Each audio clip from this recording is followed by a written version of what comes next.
அனைவருக்கும் காலை வணக்கம். இது ஒரு வித்தியாசமான மேடை. ஒரு கல்லூரி வளாகம் என்றால் வேறு விதமான விஷயங்களை பேசி தப்பித்து சென்று விடலாம். இங்கே வருவதற்கு ஒப்புக்கொண்டதற்கான காரணம் என் மண் சார்ந்த மலைக்கோட்டையில் பிறந்த மரியாதைக்குரிய மருத்துவர் அரவிந்தன் செல்வராஜ் அவர்கள். காரணம், நிறைய பேர் கல்விக்கு உதவி செய்கிற பொழுது கல்வி தந்தை என்று அடையாளம் விட்டு அழைக்கப்படுகிறார்கள். ஆனால் நிறைய பேருக்கு தெரிவதில்லை, கல்வியாவது இவர் இல்லை என்றால் அவர் ஏதோ ஒரு சூழலில் தப்பித்து சென்று விடலாம். அறிவு இல்லை என்றாலும் கூட அடுத்தவரிடம் கடன் வாங்கி சென்று விடலாம். ஆனால் உடம்பு என்பது எவ்வளவு பெரிய உயரத்தில் இருந்தாலும், எவ்வளவு பெரிய புகழ் கொண்ட மனிதனாக இருந்தாலும் தனது உடம்பை தான் காப்பாற்றிக் கொள்ள முடியும். அந்த மாதிரி உயிர் காக்கும் ஒரு விஷயத்தில் அரசாங்கம் தான் எல்லாத்தையும் எடுத்து நடத்த வேண்டும் என்ற அவசியம் இல்லை. எனக்கு 20 குடும்பங்களுக்கு மீது எனக்கு பிரான்ச்சஸ் இருக்கு. இந்த மக்கள் இந்த காவேரி குடும்பத்தை வளர்த்தே கொண்டிருக்கிறார்கள். இந்த காவேரி குடும்பத்தின் மூலமாக மக்களுக்கு, குறிப்பாக பிற்படுத்தப்பட்ட பொருளாதாரத்தில் பின்தங்கியவர்களுக்கு இந்த காவேரி குடும்பம் என்ன செய்தது என்றால் அதற்கான சிந்தனை தான் டாக்டர் அவர்கள் சொன்னதை போல இன்னும் 20 நாட்களுக்குள் இல்லம் தேடி மருத்துவம் போல உங்களை தேடி ஒரு மிகப்பெரிய மருத்துவம், நடமாடு மருத்துவமனை வர இருக்கிறது. 35,000 பேர் 20 நாட்களுக்குள். 35,000 பேர் என்றால் 35,000 குடும்பம். ஸோ 35,000 குடும்பத்தை 20 நாட்களுக்குள் அடையாளம் கண்டுபிடித்து அவர் வீட்டு வாசலுக்கே வந்து அவர்களை உயிரை காக்கக்கூடிய ஒரு திட்டத்தை முன்படுத்துவதற்காக மருத்துவ தந்தை என்று அரவிந்தன் செல்வராஜ் சார் அவர்களை அழைக்கலாம். நிச்சயமாக ஒருவர் உயிர் மீது ஒருவர் அக்கறை செலுத்துவது என்பது யாரு? கடவுள் செலுத்துவார், இல்லை என்றால் தாய் தந்தை செலுத்துவார்கள். இந்த உடம்பு என்பது மூவபிள் ப்ராப்பர்ட்டி. இதற்கான சொந்தம் யார்? என் தாய், என் தந்தை. 2 பேரும் இப்பொழுது இல்லை என்பதற்காக நான் அசௌகரியமாக இருந்து விட முடியாது. என் தாயே, தந்தையே, இந்த பூமியில் என்னை பத்திரமாக என்னை பெற்று வளர்த்து விட்டு சென்று விட்டிருக்கிறாய். இந்த உடம்பை நான் நேசிக்கக்கூடிய ஒவ்வொரு நிமிடமும் என் தாய் தந்தையை நான் நேசிக்கிறேன் என்ற அர்த்தம்.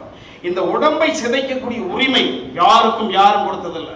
தாய் தந்தை சிதைத்துக் கொள்வதைப் போல இந்த உடம்பு என்பது கோவில் என்றால் உள்ளே இருக்கக்கூடிய உயிர் தான் கடவுள். கடவுள் கண்ணுக்கு தெரிய மாட்டார். அதே போல நிறைய பேருக்கு நுரையீரல் என்றால் என்ன? நான் யோசிச்சு பார்த்தேன், இந்த மேடையில் என்ன பேசலாம்? காலையில் வாக்கிங் புறப்படுது, இதயம் இதயம் இதயம் போகுது, எதுக்கடுத்த காதலுக்கு இதயம். ரைட்டு, இதயம் இதயம் என்ன செய்யும்? இதயத்தை இயக்குவதற்கு ஒன்று தேவை, அதுதான் நுரையீரல். பணம் இருந்தா கொண்டு வந்து கொடுத்தா அந்த பெரிய ஷெட்யூல் போட்டு மேனேஜர் அதை ஒர்க் பண்ணுவாரு. பணத்தை கொடுப்பது யார்? அதான் நுரையீரல். ஒரு தாய்மையான உறுப்பு. இப்ப கடலை நினைச்சு கல்லை கடிச்சிட்டோம்னா பல்லு கீழே விழுந்துரும். இம்மிடியட்டா பல்லு கோவப்படும், ரியாக்ட் பண்ணும். ஒரு தவறான விஷயத்தை இந்த கண் பார்த்து விட்டால் என்னடா பார்க்கிறான், பிரச்சனை உருவாகிவிடும். செவிவழி செய்தியாக ஏதோ ஒன்று கேட்டை ஆர்வக்கோளாறு நாம் அதை நம்பி செயல்படுத்தி விட்டால் பகை உருவாகும். மைக்கு கிடைத்து விட்டதே என்று நாக்குக்கு எலும்பில்லை என்று 4 வார்த்தை பேசிவிட்டால் பிரச்சனைகள் உருவாகும். இப்படி எல்லா உறுப்புகளும் இம்மிடியட்டாக ரியாக்ட் பண்ணும். ஆனால் இம்மிடியட்டாக ரியாக்ட் பண்ணாம தாய்மை போன்று அடைகாத்து நம்மளை தாலாட்டி காப்பது நுரையீரல். எவரெல்லாம் நுரையீரல் பற்றி விழிப்புணர்வு கொண்டார்களோ அவர்களெல்லாம் அவர்கள் இந்த பூமிக்கு தந்த தாயையும் தந்தையும் நேசிக்கிறார்கள் என்ற அர்த்தம். தாய் தான் பார்க்கணுங்களப்பா. அந்த சுருங்கி போன தசையை தடவி கொடுக்கிற பொழுது கிளட்டு தாய் அந்த மகனே நல்லா இருப்பா அப்படி சொல்லுகிற பொழுதுதானே. ஆக இந்த நுரையீரல் என்பது எல்லாரும் சொல்றது என்ன? ஸ்மோக்கா. எனக்கு ஏன் தைரியமா பேசுறேன்னா, ஆனால் இது வரைக்கும் ஸ்மோக் தொட்டதில்லை. அந்த ஒரு தகுதி இருக்கு. ஸ்மோக்கிலிருந்து எப்படி விடுபடுவது? அதுதான் இந்த நுரையீரலுடன் மிகப்பெரிய. ஸ்மோக்கில் விடுபடலாம். எத்தனையோ பேர் விட்டுருக்காங்களே. நான் இன்னைக்கு 20 பாக்கெட்டுப்பா, நான் 30 பாக்கெட்டுப்பா, இப்படி இருந்தவர்களாம் விட்டுருக்கிறார்கள். ஸோ இது வேற ஒரு மேடையில் போயிட்டு பேசுகிறோம் என்றால் ஒரு என்டர்டைன்மெண்ட்டோடு பேசலாம். இந்த மேடை என்பது பேச விட்டாங்க மேடம். இந்த டாக்டர் செட்டப்பு எதை வேணாலும் பேசி சமைக்க முடியாதுன்னு. ஸோ செல்வி மேடம், இந்த கீர்த்தனா மேடம் பாருங்க, டாக்டர். ஸோ ஒரு அற்புதமான மேடை.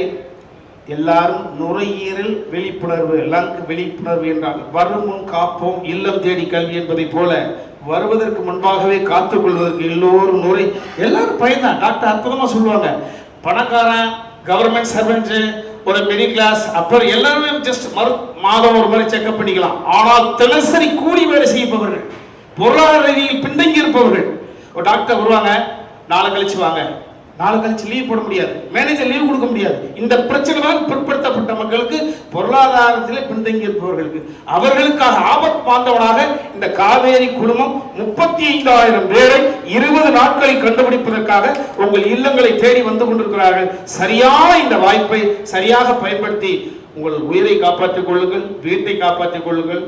உங்களால் கரம் பற்றி நம்பி வந்த மனைவி நம்பிக்கையை காப்பாற்றுங்கள். உங்களால் இந்த பூமிக்கு படைக்கப்பட்ட உங்கள் குழந்தைகளுக்கு தந்தை உயிரோடு இருக்கிறேன் என்ற நம்பிக்கையை கொடுங்கள். நன்றி, வணக்கம். பேசினாங்க டாக்டர்ஸ், பட் ஸ்டில் அவர் வந்து ஒரு அழகுபடுத்திட்டாரு. So thank you so much. அதான் நான் பேசிட்டு இருந்தேன், காவேரி ஒரு சீஃப் கெஸ்ட்டை கூப்பிட்றோன்னா கொஞ்சம் ஓகே ஏன் நான் யோசிப்பேன். ஸோ இப்போ நீங்கள் எல்லாருக்கும் தெரியும் நினைக்கிறேன். Anyway thank you so much. And எல்லாரும் சொல்லிட்டாங்க, it's life foundation lung actually. So அதை வந்து இல்லத்தேடி மருத்துவம்னா இந்த சொஃபிஸ்டிகேஷன், காவேரி வந்து ஒரு சொஃபிஸ்டிகேட்டாக கொடுப்பாங்க. அண்ட் வருமுன் காப்போம். ஆக்சுவலி நான் கூட எஸ்டேட் பண்ணுவேன், ஒரு சிம்டம்ஸ் வந்ததுன்னா லைஃப் ஸ்டைல் இஸ் மெக்கானிக் இல்லையா. ஸோ டைம் இருக்காது, போயிட்டு ஹாஸ்பிட்டல் போய் செக் பண்ணுறதுக்கு ஒரு எஸ்டேஷன் இருக்கும். அது எல்லாருக்குமே இருக்கும், படிச்சவங்களுக்கு படிக்காத இருக்கும். இது வந்து the sophisticated van will go to the doorsteps பண்ணி ஸ்க்ரீன் பண்ணி அவங்கள வந்து எண்ட் பாயிண்ட் வரைக்கும் பார்த்துப்பாங்க. ஆக்சுவலி நாட் ஒன்லி ஸ்க்ரீன் பண்ணிட்டு அவங்களுக்கு காம்ப்ளிகேஷனை கரெக்ட் பண்ணுவோம். ஸோ ரொம்ப அருமையாக சொன்னார் சீஃப் கெஸ்ட். இந்த காவேரி சொசைட்டிக்கு என்ன பண்ணுச்சு அப்படின்னு கேட்கும் போது வைட் ஆன்சர் இருக்கு. We have been traveling Rotary in Kaveri ஒரு டெக்கேடாக ட்ராவல் பண்ணிட்டு இருக்கோம். கவர்மெண்ட்டோட சேர்ந்து காவேரி ஒர்க் பண்ணுறாங்க. ஸோ அந்த van not only for the lung, it's a sophisticated van, multi speciality van. It will go to the doorstep entire Tamil Nadu. ஒரு 10 segments cover பண்ணுற multi special van. ஆனால் இந்த செக்மெண்ட்ஸை கான்சன்ட்ரேட் பண்ணணும் முடிவெடுத்தது காவேரிக்கும் அந்த executive director and co-founder Dr. Aravind, my heartfelt thanks.